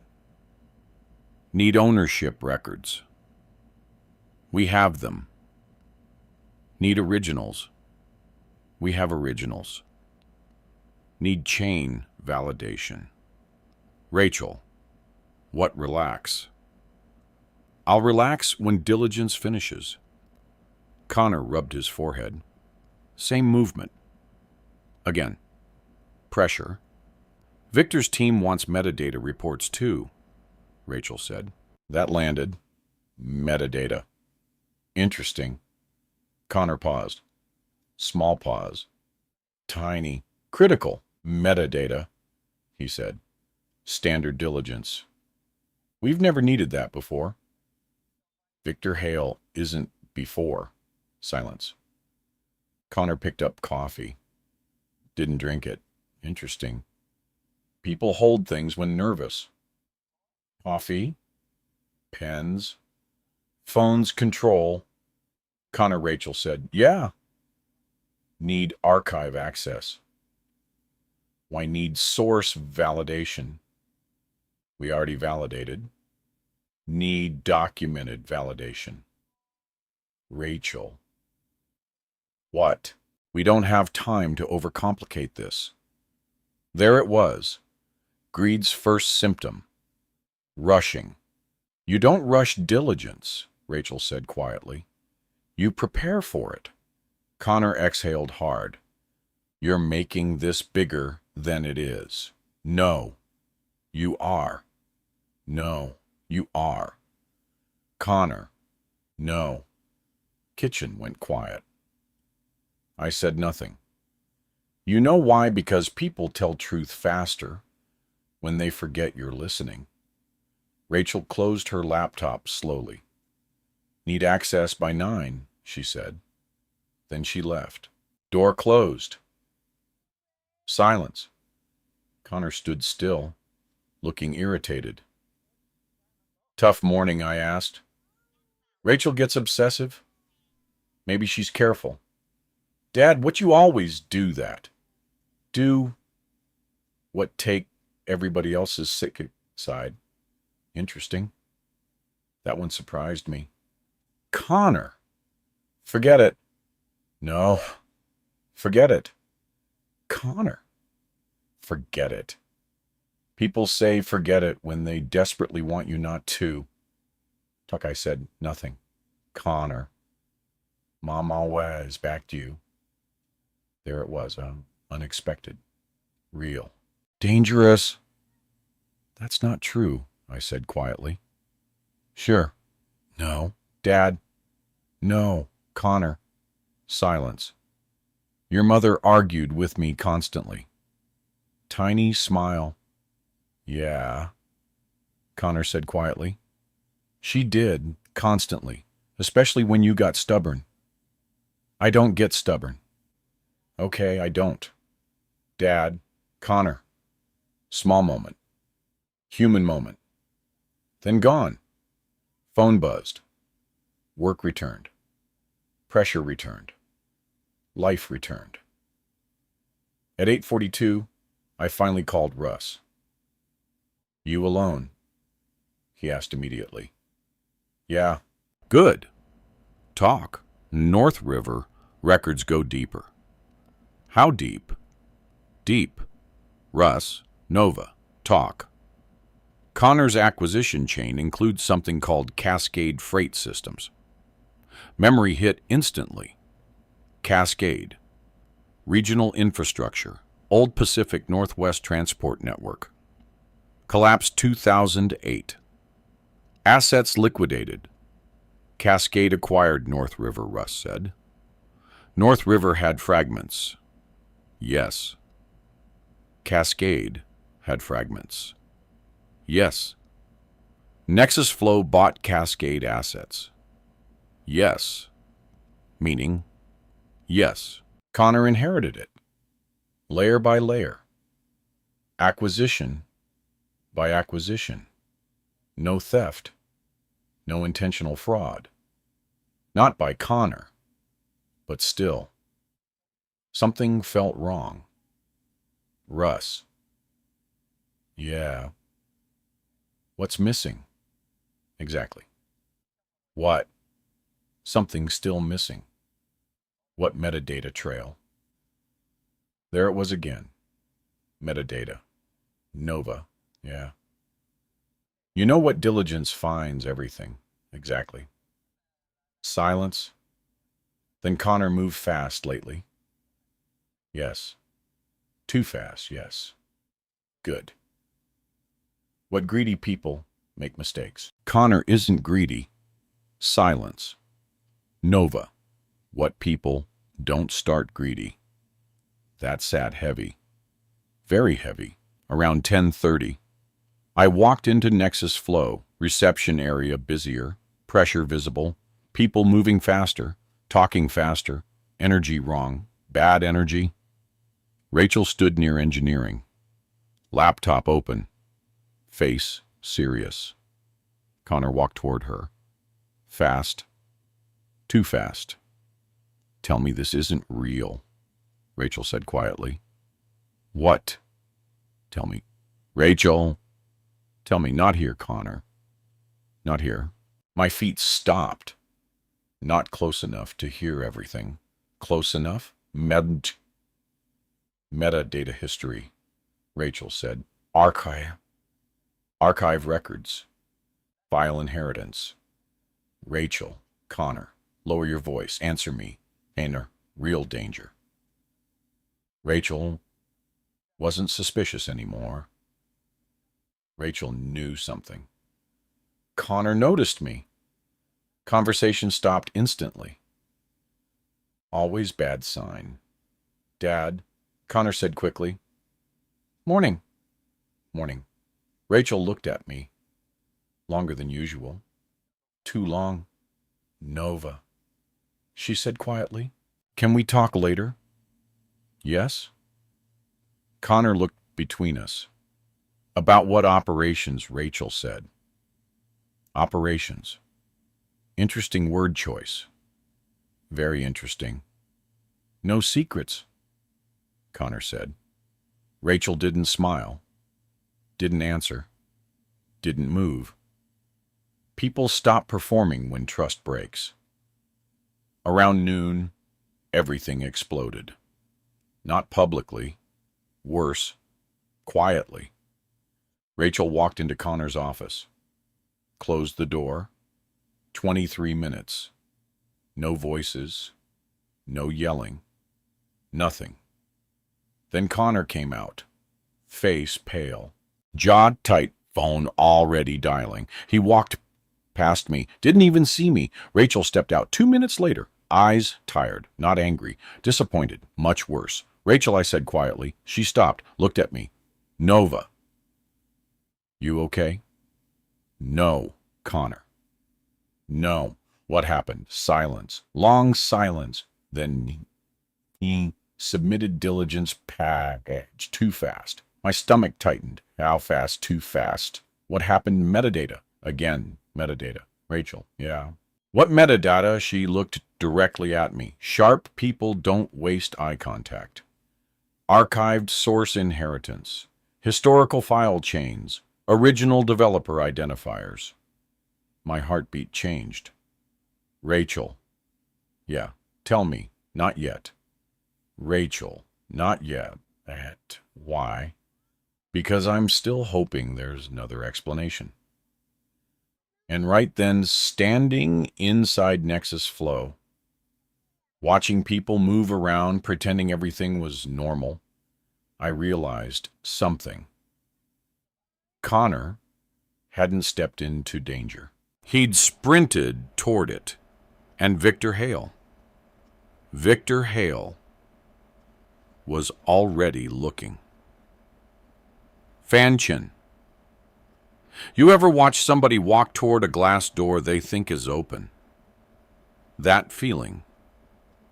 That helpless feeling. You see what's coming. They don't.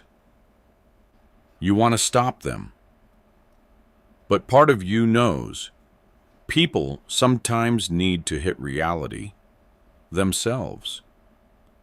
Friday afternoon settled over Seattle in layers of gray and silver. Rain streaked across Nexus Flow's windows.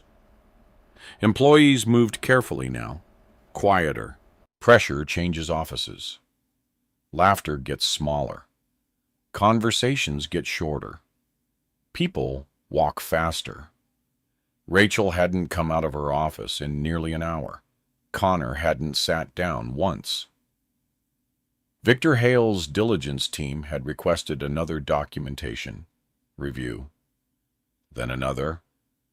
Then another. Greed had done exactly what Russ said it would do. Connor moved too fast, and fast creates fingerprints. I sat near the corner lounge area, holding coffee I wasn't drinking. People think age makes you slower. Wrong. Age makes you patient. Patience sees things. Connor walked past me around 2:17 p.m. Phone against his ear. No. Pause. No, pull the archive. Pause. I know. Pause. Find original inheritance mapping. Pause. No excuses. Phone down. Face tight. Jaw locked. Connor? He stopped. Not now, Dad. Okay. 3 steps. Stopped. Turned back. You need something. No. Then Nedku. You okay? I'm fine. No. I'm fine. No. Please don't do this. Interesting, please. Not now. Pressure talking. You eat, I asked. What? Food. Dad. Connor. I'm busy. Busy people still need food. I'm fine. No. I'm not 12. No. Stop doing that. What? Talking.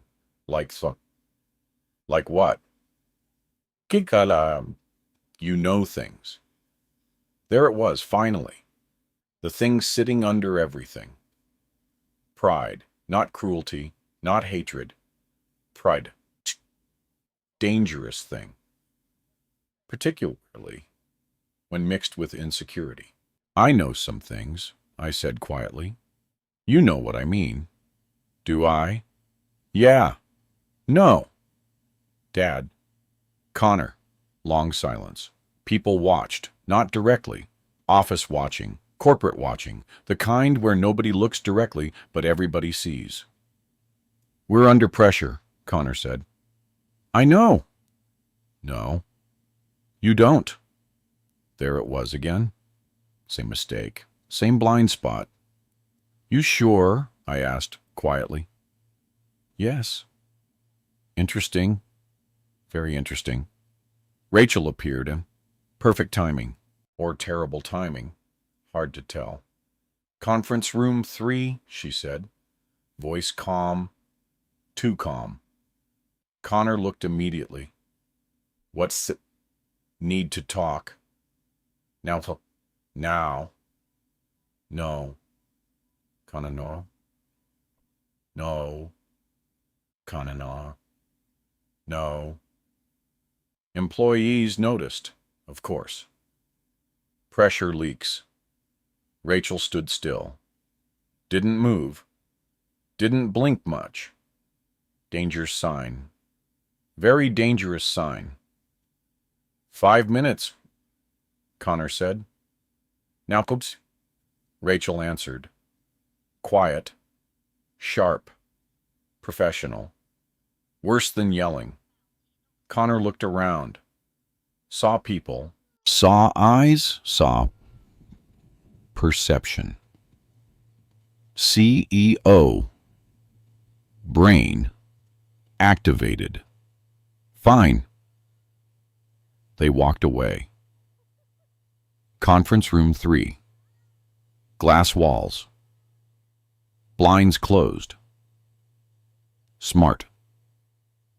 29 minutes. I counted. Of course I counted. Russ called twice. Ignored him. For once. Then conference room door opening. Rachel stepped out first. Connor second. Connor looked pale. Not stressed. Not tired. Pale. Rachel walked directly toward me. Nova. Yeah. Walk with me. Connor looked immediately. Rachel. 5 minutes. Rachel 5. We stepped outside. Rain lighter now. Cold air. Seattle traffic humming below. Rachel stopped near the corner balcony overlooking the street. You knew, she said quietly. Not question. Statement. I suspected. No. You knew. Silence. Because sometimes denying truth insults intelligence. I knew parts, I said. Not everything. Connor didn't. I know. He's an idiot. I almost smiled. Moselle. He inherited architecture pieces. I know. He genuinely thought acquisition ownership meant original ownership. I know. He never looked deeper. I know. He trusted people. That landed differently. He trusted lawyers, Rachel said quietly. He trusted acquisition summaries. He trusted inherited chain reports. He trusted growth, silence. Then he also ignored warnings. There it was. Important. Critical. He moved too fast, she said. Metadata exposed original inheritance structures. Source records. Developer identifiers. MGT. My chest tightened. You found MGT? Yes. Silent ones. Nova. Yeah. Who's Margaret? Wind moved between buildings. Seattle below, cars moving. People living ordinary days. While mine changed.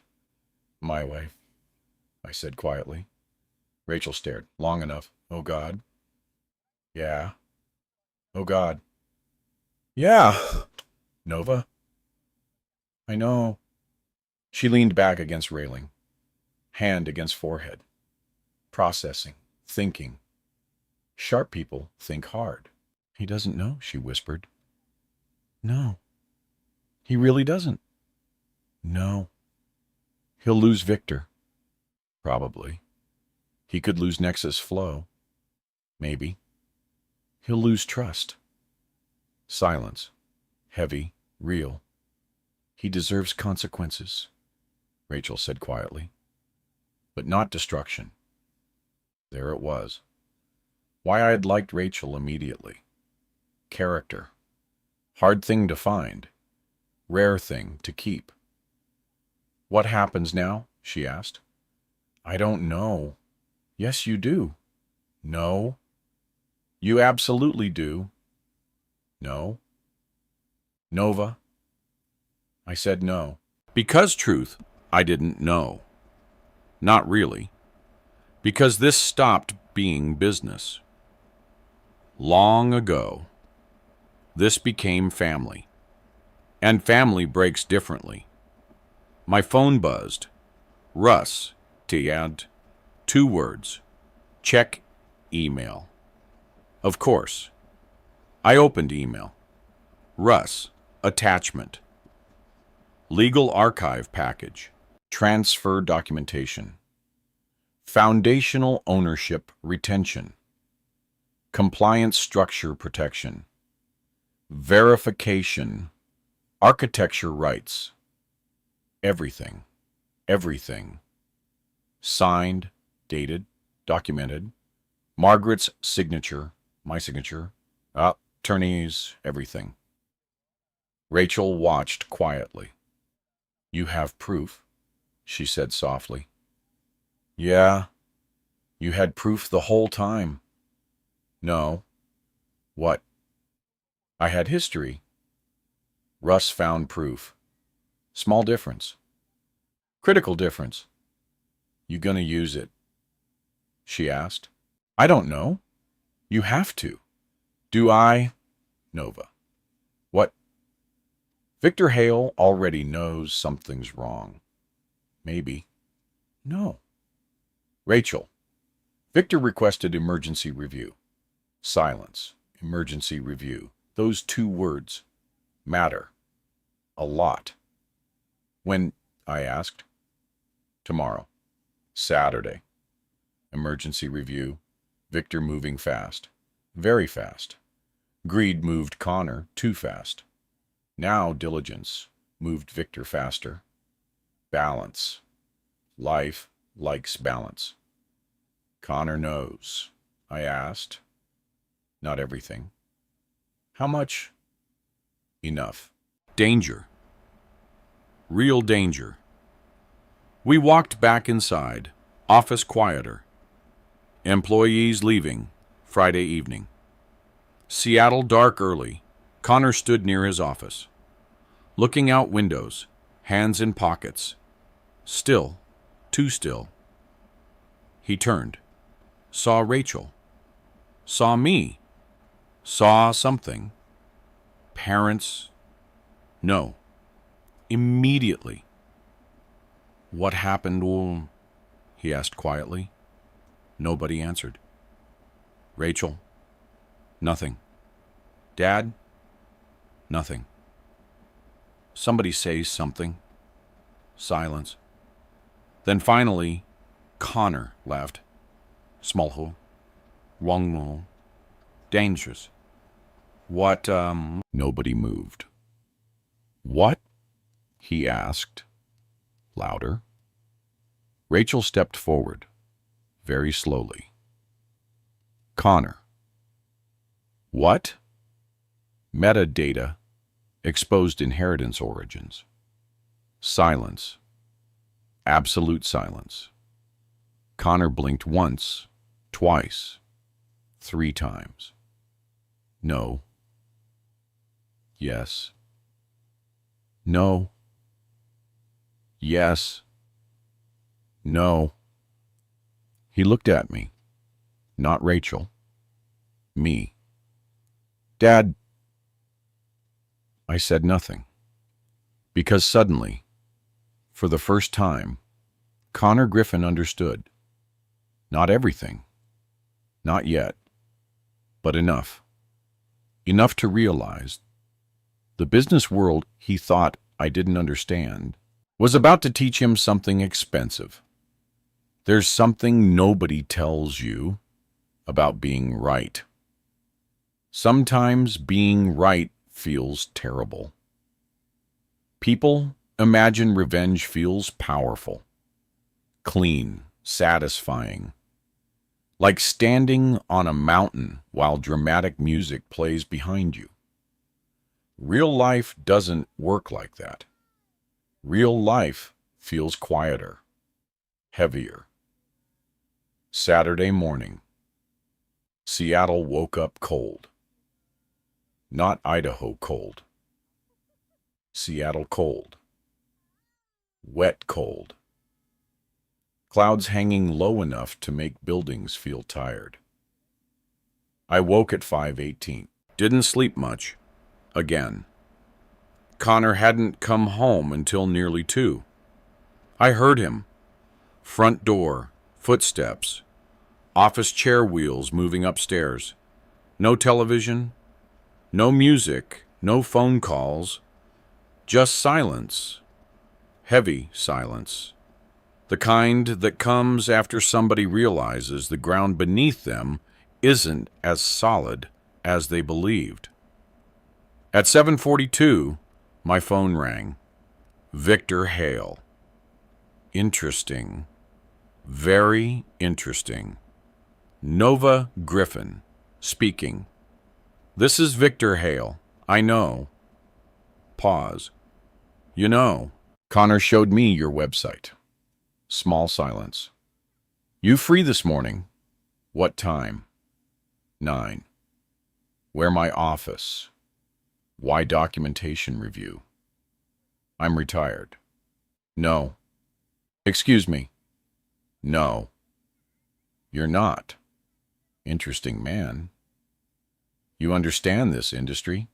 Victor said quietly. More than Connor realizes.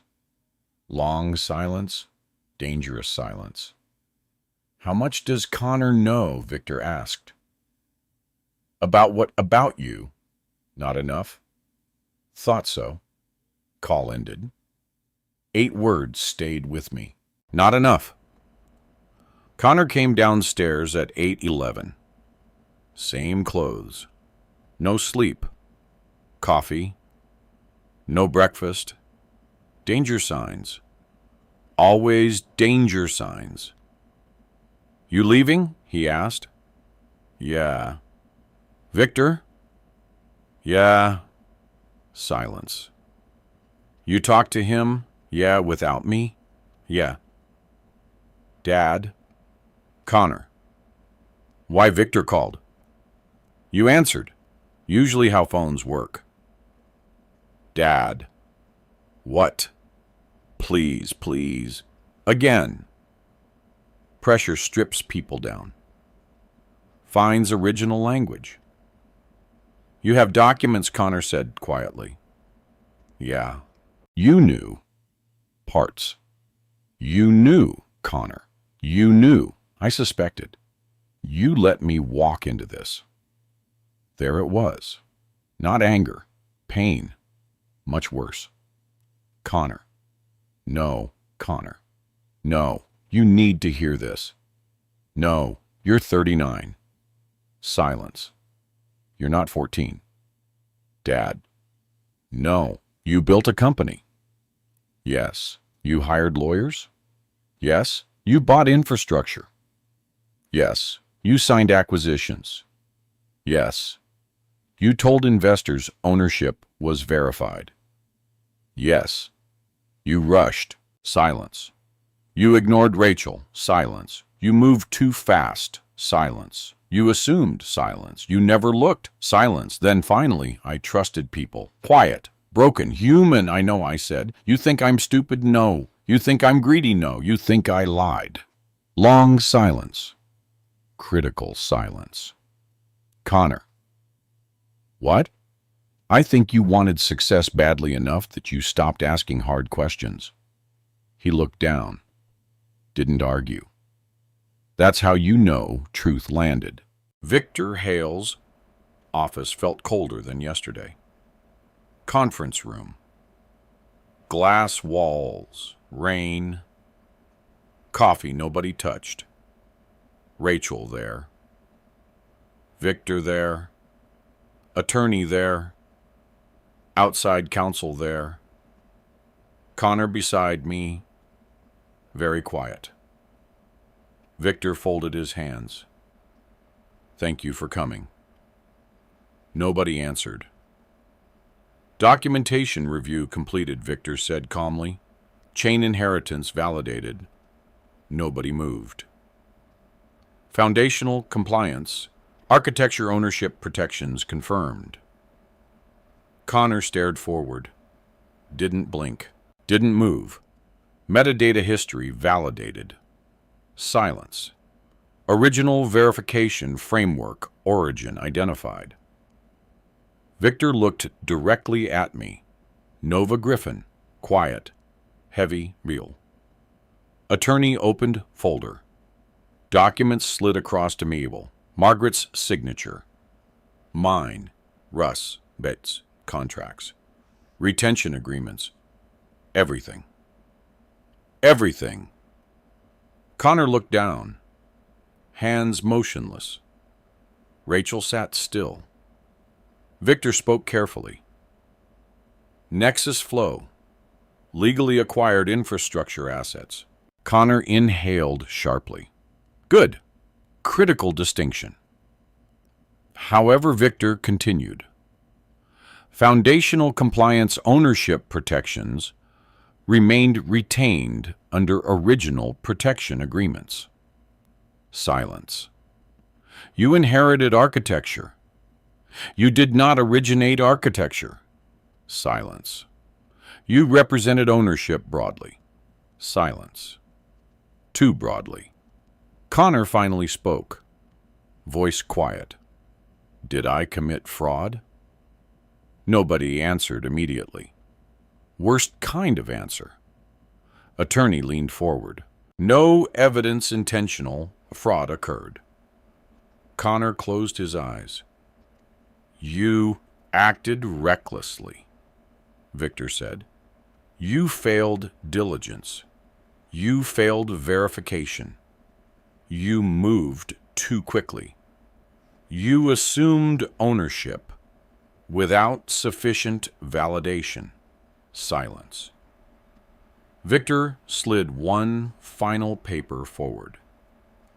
We're withdrawing a pension funding. Quiet. No drama. No yelling. No movie scene. Just paper moving across glass. Funny. Life changes quietly. Connor stared at the withdrawal notice. National expansion. Gone. No, gone. Momentum gone. Months, years, pressure gone. And suddenly, my opening words came back. 3 hours later, Connor Griffin lost the biggest deal of his career.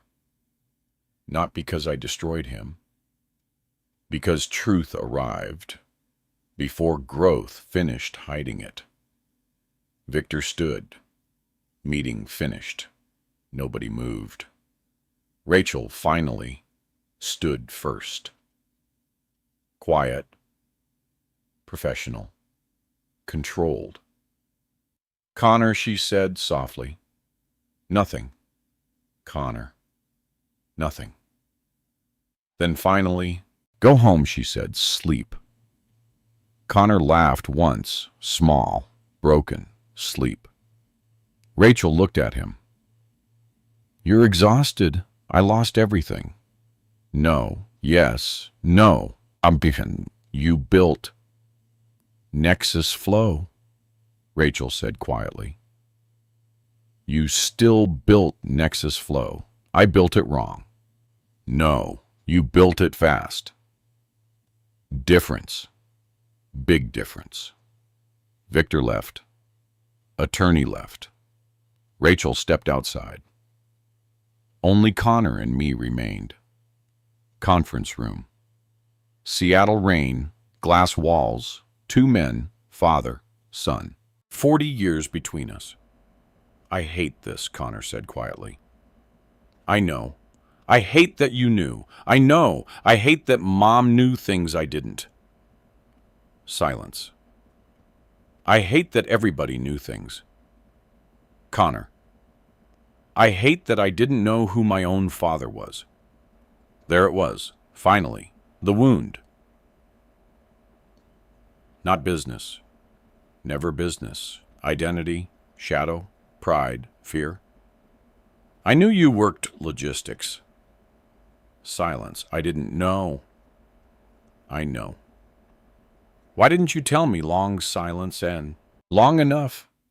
Truth could enter. Because your mother and I wanted you to build your own life.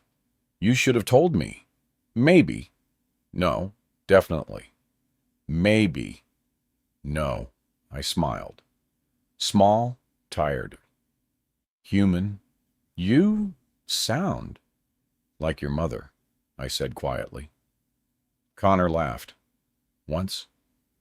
Broken laugh. Dad? Yeah. You really built this part of it. You built foundations. Part of foundations. You built the thing I built everything on. Partly. Stop saying partly. Occupational habit. You're impossible. True. Silence. Seattle rain. Cars below. Gray sky. Heavy room. You know what hurts? Connor asked quietly. What?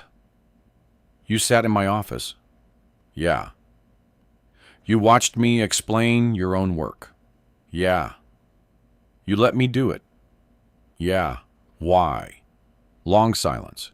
Critical silence. Because truth mattered. I needed to know if arrogance made you blind, I said quietly. Connor stared. Long, hard, real. And you tell me. Silence. Then finally, yeah, he whispered. Yeah. No defense. No excuses. No CEO. Just my son. Broken open by reality. Funny thing about business. People think industries are built by brilliance. Sometimes. Mostly industries get built by people willing to do hard things quietly. People nobody notices. People history forgets. Until history walks back into the room and introduces itself. People think endings arrive like doors closing. They don't. Most endings look like unfinished rooms. Half-painted walls, conversations that stop too early, coffee getting cold, between people trying to figure out how to speak honestly again. 3 months after Seattle, winter settled over Boise. Real winter. Idaho winter. Sharp cold. Dry air. Frost gathering along mailbox edges before sunrise. My 1998 Ford Ranger still complained every morning when temperatures dropped below freezing. Some things age. Some things just become louder about it. Life returned to routine. Mostly Tuesday mornings, Friday mornings, Maggie's Diner, Russ Bennett complaining about politics he claimed not to care about. Coffee, bad jokes, small life, good life. Connor call Russ asked one Tuesday. No, text last week. Still weird, still weird. Progress, that's not progress. Nova. What? People heal ugly. Fair point.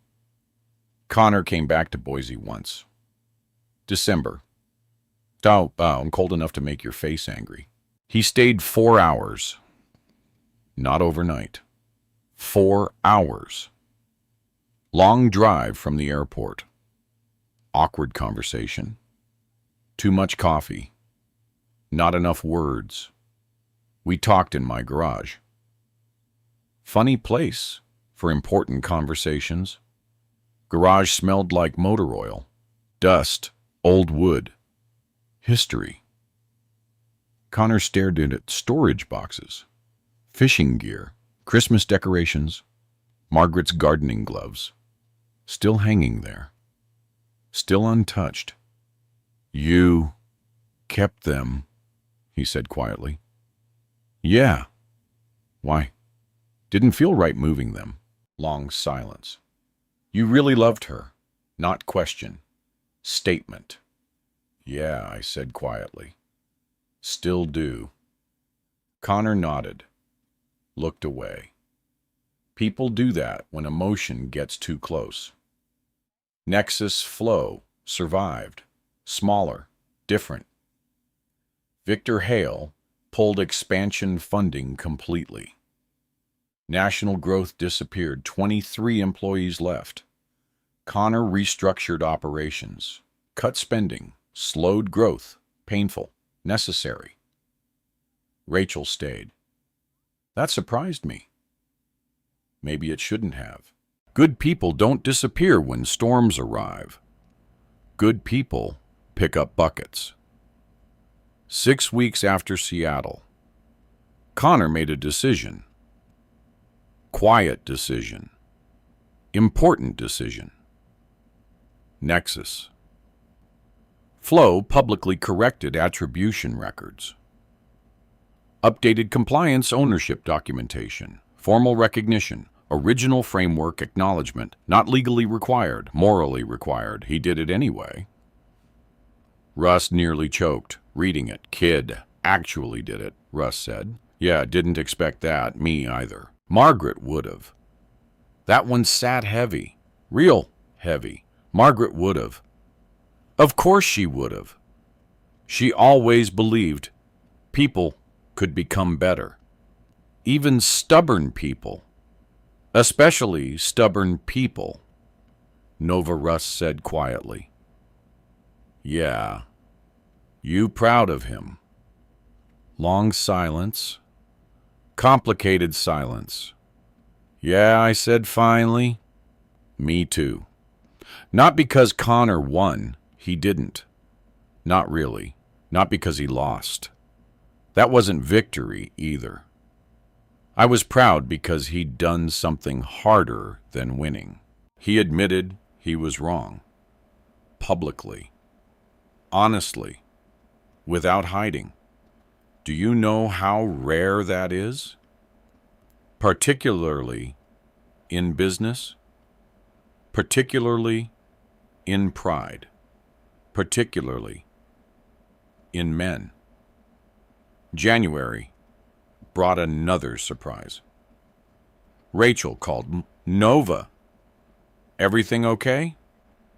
Yeah, you busy. Retired people specialize in availability. Connor doesn't know I'm calling. Dangerous beginning. Small laugh. He's better, she said quietly. Good, not fixed. I know. Working. Good. Still, carrying shame. Expected. How long does that take? What? Getting past shame. Long silence. Depends. On what? Whether you learn from it. Quiet. Nova. Yeah. You know what he said yesterday? What he said his dad built industries quietly. Because he never needed applause. Silence. Real silence. Dangerous silence. He said that. Yeah. Word for word. Pretty much. I looked out my kitchen window. Snow along the fence line. Gray winter sky. Margaret's wind chimes moving softly. He sounds like his mother, I said quietly. Yeah, he does. February. Connor visited again. Longer this time. Stayed overnight. Progress. Tiny. Important. We went to Maggie's diner. Russ there already. Of course. Connor walked in. Russ looked up. Well, Russ said, look who finally remembered Idaho exists. Good seeing you two, Connor answered. You look tired. Thanks. You eating enough, Russ? What? You aren't my doctor. Good. Because I'd fire me. Small laugh. Tiny moment. Human moment. We sat. Coffee, sales, pancakes. Ordinary things. Healing likes ordinary things. Dad, Connor said quietly. Yeah. Can I ask something? Sure. Why'd you stop? Stop what? Building. Long silence. Russ quietly looked away. Good friend. Always knew when silence belonged somewhere. Your mother got sick, I said quietly. Yeah, I chose her. Connor looked down. I would have too, he whispered. I know. You miss building. Interesting question. Real question, sometimes. Ever regret it? No. Not once. No. Why? Because industries don't sit beside hospital beds. Silence. Industries don't hold hands. Silence. Industries don't say goodbye. Connor looked down. Hands folded together, thinking. Good. Thinking mattered. You know, he said quietly, I spent years trying to prove I belonged in rooms. Yeah. I thought success fixed that. Doesn't. No. Dad, yeah. You know what hurts most? What? I wasn't embarrassed of you. Silence. I was scared. That landed harder than Seattle. Harder than Victor. Harder than business. Scared of what I asked, quietly. Not measuring up. Quiet. Real. Dangerous. I thought if people knew who you were. He stopped. Couldn't finish. Didn't need to. I understood. Of course I understood. People don't always disrespect greatness. Sometimes. Sometimes they fear standing beside it. We left Maggie's around 10:20. Cold Idaho morning.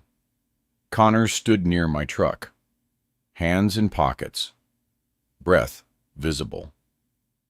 "You keeping this thing forever?" he asked. "Truck? Yeah. Probably." "Why?" "Built well." Small smile. "Dad?" "Yeah. Thanks." "For what?" "Not destroying me." Long silence. "Because truth matters." "I wasn't trying to destroy you," I said quietly. "I know." "Connor?" "Yeah." "You built Nexus Flow." "Yeah." "You, not me." "You." "Okay, understand?" "Okay, really understand." Small smile. "Okay." "Not perfect, not fixed, not movie ending. Better, real." Because life doesn't heal clean. Families don't repair overnight. Pride leaves scars. Grief leaves scars. Love leaves scars too. But scars aren't failure. Scars prove healing started. And maybe that's enough. Because sometimes the people who built the road quietly eventually get to watch someone they love learn how to walk it correctly. Life lesson. If you're listening to this and you've ever felt underestimated, stay with me here. People will judge what they can see. Your age, your clothes, your job title, your car, your silence. Let them. Real strength rarely announces itself. And if you're building something, a business, a career, a family, a life, don't move so fast, chasing success, that you stop asking hard questions. Pride grows quietly. Blind spots grow quietly. Regret grows quietly too. But honesty rebuilds things. Slowly, painfully, beautifully. And one more thing. If people love you quietly, pay attention. Because quiet love is usually the kind that stays. If this story meant something to you, join our community by hitting that like button and subscribing for more real, raw, and family-centered stories. Drop a comment below and tell us, have you ever been in a situation like this? We read every single one. And as always, thank you for being a part of this.